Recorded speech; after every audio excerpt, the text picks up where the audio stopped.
जी बिहार झारखंड का digital platform देख रहे हैं आप और मैं आत्मजा आपके साथ। आज हम उस समस्या पर बात करेंगे जिससे इस समय देश और खास तौर पर बिहार के लाखों युवा परेशान हैं।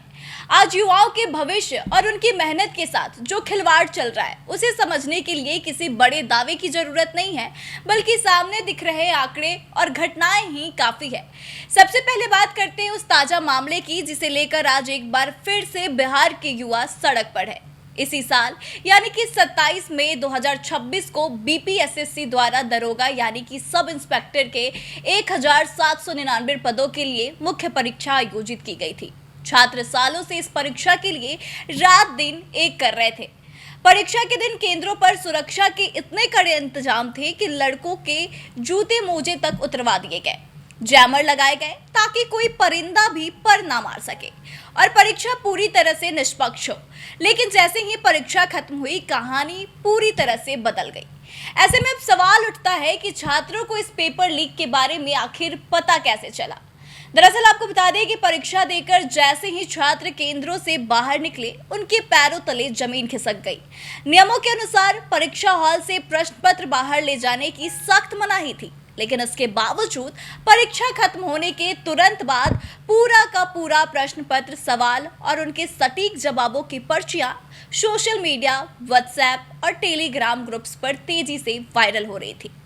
जब छात्रों ने अपने पास मौजूद सवालों का मिलान उन वायरल तस्वीरों से किया, तो हूबहू वही सवाल थे जो परीक्षा में पहले पूछे गए थे।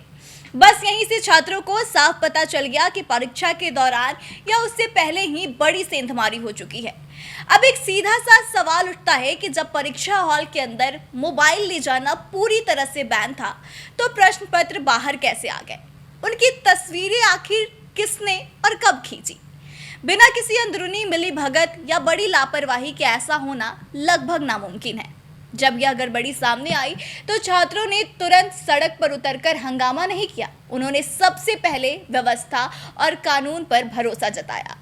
छात्रों और छात्र नेताओं ने एकजुट होकर सबूत इकट्ठे किए और हर उस दरवाजे को खटखटाया जहां से उन्हें न्याय की उम्मीद नजर आ रही थी। छात्र सबसे पहले मुख्यमंत्री कार्यालय पहुंचे, वहां अधिकारियों को ज्ञापन सौंपा और वायरल प्रश्न पत्रों के पुख्ता स्क्रीनशॉट्स दिखाए। इसके बाद वे परीक्षा आयोग के दफ्तर गए, ईओयू के दफ्तर गए, विपक्षी नेताओं से मिले और शासन प्रशासन के तमाम जिम्मेदार अधिकारियों के चक्कर काटे। छात्रों ने कई दिनों तक हर मुमकिन जगह जाकर इस धांधली पर तुरंत सख्त कार्रवाई करने और जांच बिठाने और दोषियों को पकड़ने की मांग की। लेकिन अफसोस, इतने पुख्ते सबूत देने के बावजूद हर जगह से सिर्फ टाल मटोल वाला रवैया ही छात्रों को देखने को मिला। जब हर दरवाजे से निराशा हाथ लगी, जब लगा कि सरकार और प्रशासन इतनी बड़ी धांधली को दबाने की कोशिश कर रहे हैं और छात्रों की जायज आवाज को अनसुना किया जा रहा है, तब जाकर मजबूरन युवाओं ने यह कड़ा फैसला लिया। अब घर बैठने से काम नहीं चलेगा। उन्हें इस बात का अंदाजा हुआ। इस अनदेखी के बाद ही छात्रों का सब्र पूरी तरह से टूट गया और उन्होंने सड़कों पर उतरने का फैसला किया। बता दें कि आज इसी वजह से पटना की सड़कों पर जेपी गोलंबर और गांधी मैदान के आसपास लगभग हजारों की संख्या में छात्र जमा हुए और अपना विरोध प्रदर्शन किया। छात्रों की मांग बहुत ही साधारण और जायज है। इस पूरे मामले की निष्पक्ष जांच हो और परीक्षा को रद्द करके दोबारा से पूरी पारदर्शिता के साथ परीक्षा कराया जाए। लेकिन यह कहानी सिर्फ इस सब इंस्पेक्टर परीक्षा की नहीं है। आपको बता दें कि पिछले कुछ समय का अगर आप रिकॉर्ड उठाकर देखेंगे तो यह एक पुराना और तय पैटर्न बन चुका है। सबसे पहले देश की सबसे बड़ी मेडिकल परीक्षा यानी कि नीट को देखिए। लाखों बच्चों ने दिन रात एक कर उसकी तैयारी करी थी, लेकिन परीक्षा से ठीक पहले ही पेपर लीक हो गया।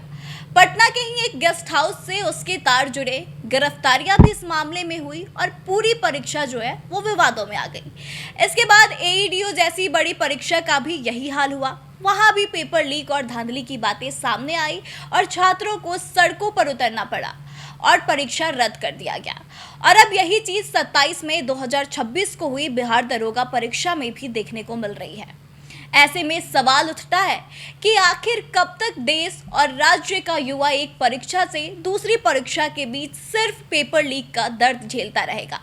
आप जरा खुद सोचिए कि एक आम परिवार का बच्चा जब किसी बड़े शहर या लॉज के छोटे से कमरे में रहकर तैयारी करता है तो उसके पीछे कितने लोगों की मेहनत रहती है। उसके माता पिता की पूरी जमा पूंजी और उम्मीदें टिके होते हैं।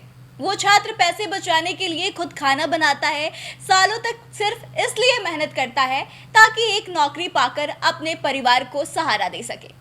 लेकिन जब परीक्षा देने के बाद उस छात्र को इस बात की जानकारी मिलती है कि पेपर पहले ही लीक हो चुका था और उसके दिन रात की मेहनत की कोई कीमत नहीं बची, तो जरा सोचिए कि उसके और उसके परिवार पर क्या गुजरती होगी।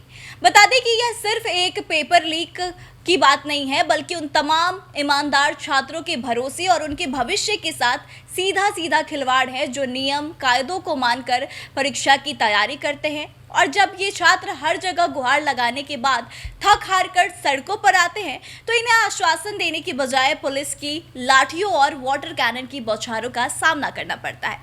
अपनी मेहनत का हक मांगना इस देश के युवाओं के लिए एक सजा जैसा बन गया है। इस पूरी स्थिति को देखकर सरकार, प्रशासन और परीक्षा कराने वाले बोर्ड से कुछ सीधे और कड़े सवाल बनते हैं, जिनका जवाब आज हर अभ्यर्थी चाहता है। सबसे पहला सवाल तो यह है कि जब सरकार हमेशा दावा करती है कि पेपर लीक रोकने के लिए कड़े कानून बनाए गए हैं, भारी जुर्माने और जेल की सजा का प्रावधान है, तो फिर धरातल पर इन कानूनों का असर क्यों नहीं दिखता? ये शिक्षा माफिया और सॉल्वर गैंग इतने बेखौफ कैसे हैं कि उन्हें किसी कानून या सजा का कोई डर नहीं है?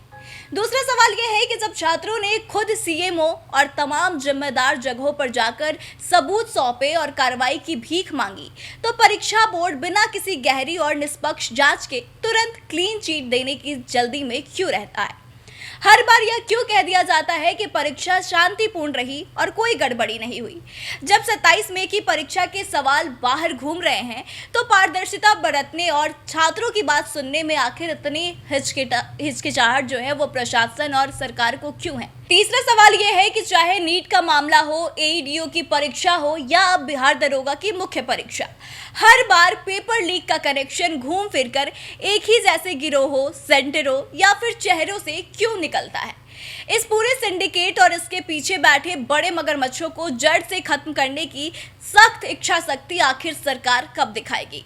क्यों हमेशा छोटे दलालों को पकड़कर मामले को शांत कर दिया जाता है? अब स्थिति यह है कि देश और राज्य का युवा सिर्फ खोखले वादों और जांच कमेटियों के आश्वासनों से संतुष्ट होने वाला नहीं है। दरोगा परीक्षा के अभ्यर्थियों की मांग बिल्कुल साफ और न्याय संगत है। जब तक इस पूरी धांधली की आर्थिक अपराध इकाई यानी कि ईओयू या किसी स्वतंत्र कमेटी से पूरी ईमानदारी से जांच नहीं कराई जाती, तब तक दूध का दूध और पानी का पानी नहीं होगा और इस दागी परीक्षा को रद्द करके नए सिरे से पूरी शुचिता के साथ एग्जाम नहीं कराया जाता, तब तक उनका यह विरोध थमेगा नहीं। बता दें कि यह लड़ाई सिर्फ एक सरकारी नौकरी पाने की नहीं है, बल्कि हमारी पूरी की पूरी परीक्षा प्रणाली में ईमानदारी को बहाल करने और युवाओं के आत्मसम्मान को बचाने की है। सरकार को अब कहीं ना कहीं जागने की जरूरत है और इन युवाओं को सड़कों से उठाकर दोबारा सम्मान के साथ परीक्षा हॉल में बिठाने की व्यवस्था करने की जिम्मेदारी भी पूरी की पूरी सरकार की है। तो देखिए, ये जो पूरा मामला है कहीं ना कहीं इसमें छात्रों के साथ बहुत बड़ा खिलवाड़ हो रहा है। सबसे पहले आप अगर नीट परीक्षा की बात करें, एईडीओ परीक्षा की बात करें या फिर अभी दरोगा परीक्षा की बात करें, इन तमाम मामलों में जिस तरह से पेपर लीक हो रहे हैं, ऐसे में कहा जा सकता है कि हमारे भारत में या फिर राज्य में लोकतंत्र नहीं बल्कि लीक तंत्र जैसा माहौल बन गया है। कहीं ना कहीं छात्रों के साथ खिलवाड़ किया जा रहा है और ऐसे में सबसे बड़ी बात है कि छात्र जब जवाब प्रशासन और सरकार से मांगते हैं तो उन्हें घुमा दिया जाता है और जवाब देने की बजाय जब वो प्रदर्शन करते हैं तो उन्हें लाठियां मिलती है। तो इस सारी व्यवस्था पर कहीं ना कहीं सरकार, प्रशासन और जितनी भी परीक्षा एजेंसियां हैं उन पर काम करने की उनको जरूरत है।